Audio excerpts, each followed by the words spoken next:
A partir de este tiempo, estudiaremos capítulos que no están escritos en el libro de los Hechos. La historia de la iglesia, que va desde el martirio de San Pablo, 68 años después de Cristo, hasta la muerte de San Juan, 100 años después de Cristo. Este periodo la llamamos la Edad Sombría, ya que no tenemos la clara luz del libro de los Hechos para que nos guíe, y ningún autor de esta época ha llenado el vacío en la historia. Quisiéramos tener verdaderamente los registros de los hermanos en Cristo. Sin embargo, después de que Pablo murió, tanto como Tito, Timoteo, Apolos y los otros hermanos de este, no se tiene ningún registro. Después de la muerte de Pablo, y por espacio de 50 años, sobre la iglesia depende una cortina, a través de la cual en vano nos esforzamos por mirar. Y cuando al final se levanta aproximadamente en los años 120 después de Cristo, con los registros de los padres primitivos de la iglesia, encontramos una iglesia muy diferente en muchos aspectos a la de los días de Pedro y Pablo. Recapitulemos el año 70 después de Cristo, donde fue la caída de Jerusalén, que trajo un gran cambio en la relación del cristianismo y judíos entre las muchas provincias bajo el dominio de Roma. El único país descontento y desleal era Judea. Los judíos, al dar su propia interpretación a sus escritos proféticos, creían que ellos estaban destinados a conquistar y gobernar el mundo. Los judíos, al tener esa confiada esperanza, se sometían de mala gana al yugo de los emperadores romanos.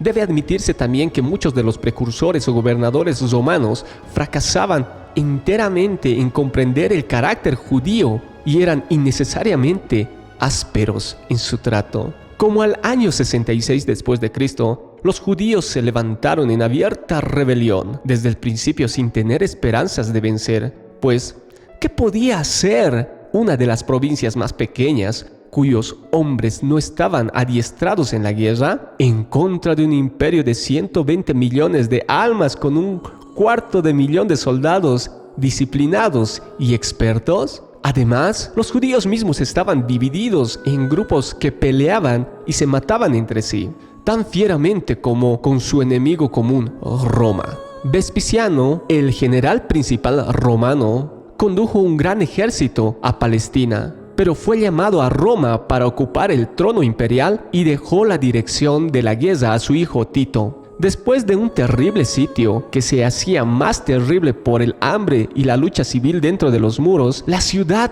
fue tomada y destruida. Incontables millares de judíos fueron muertos y otros muchos millares fueron esclavizados. El Coliseo de Roma fue construido mediante el trabajo forzado de los judíos cautivos, multitudes de los cuales fueron obligados al trabajo hasta morir. La nación judía, después de una existencia de 13 siglos, fue destruida.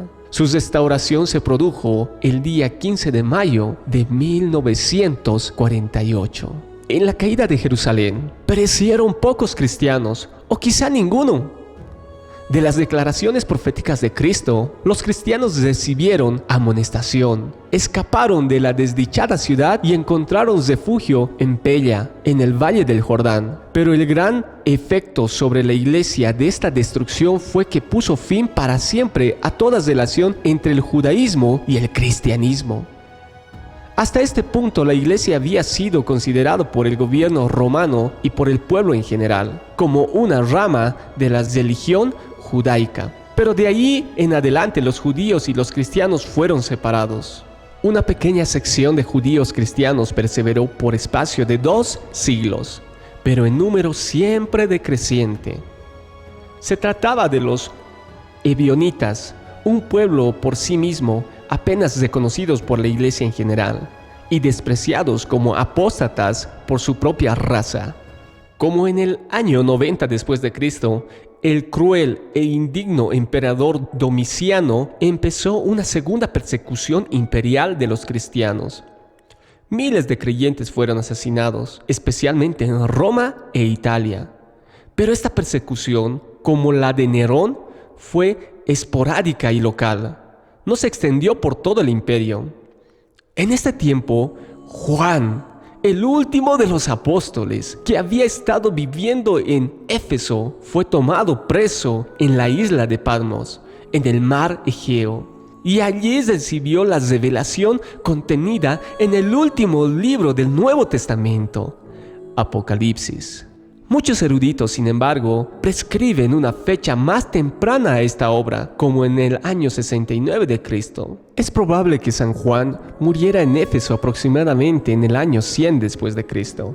Durante esta época fueron escritos los últimos libros del Nuevo Testamento: Hebreos, tal vez Segunda de Pedro, las Epístolas y el Evangelio de Juan, Judas y Apocalipsis. Pero el reconocimiento universal de estos libros como inspirados y canónicos vino más tarde. Es interesante notar el estado del cristianismo a fines del primer siglo, alrededor de 70 años después de la ascensión de nuestro Señor Jesús. Para esta fecha habían familias que por espacio de 3 generaciones habían sido seguidores de nuestro Señor, verdaderos cristianos. Al comienzo del siglo II se habían fundado en todos los países y en casi toda ciudad, desde el Tíber al Éufrates, desde el Mar Negro hasta el norte de África, y algunos creen que se extendía hasta España y Gran Bretaña, en el occidente. Sus miembros ascendían a muchos millones. La bien conocida carta de Plinio al emperador Trajano, escrita aproximadamente en el año 112 después de Cristo, declara que en las provincias de Asia Menor, al margen del Mar Negro, los templos de los dioses estaban casi abandonados y los cristianos eran en todas partes una multitud. Los miembros eran de todas las clases, desde la categoría más noble hasta los esclavos. Cabe recalcar que un esclavo era tratado igual que un noble. Un esclavo podía ser obispo, mientras que su amo era un miembro regular. Al final del siglo I, las doctrinas, las enseñanzas expuestas por el apóstol Pablo en la epístola a los romanos fueron aceptadas por toda la iglesia como reglas de fe. Las enseñanzas de San Pedro y San Juan en sus epístolas demuestran un acuerdo completo con los conceptos que Pablo emitía en sus escritos. Surgían opiniones heréticas y se estaban formando sectas cuyos gérmenes habían sido descubiertos y expuestos por los apóstoles, pero su completo desarrollo vino más tarde. El bautizo por inmersión era en todas partes el rito de iniciación en la iglesia. El Día del Señor. Este aún se celebraba los días sábados, el día séptimo, ya que en su mayoría aún eran judíos. Sin embargo, a medida que los gentiles acrecentían en número, este llegó a reemplazar el día sábado por el día primero, que es el día domingo.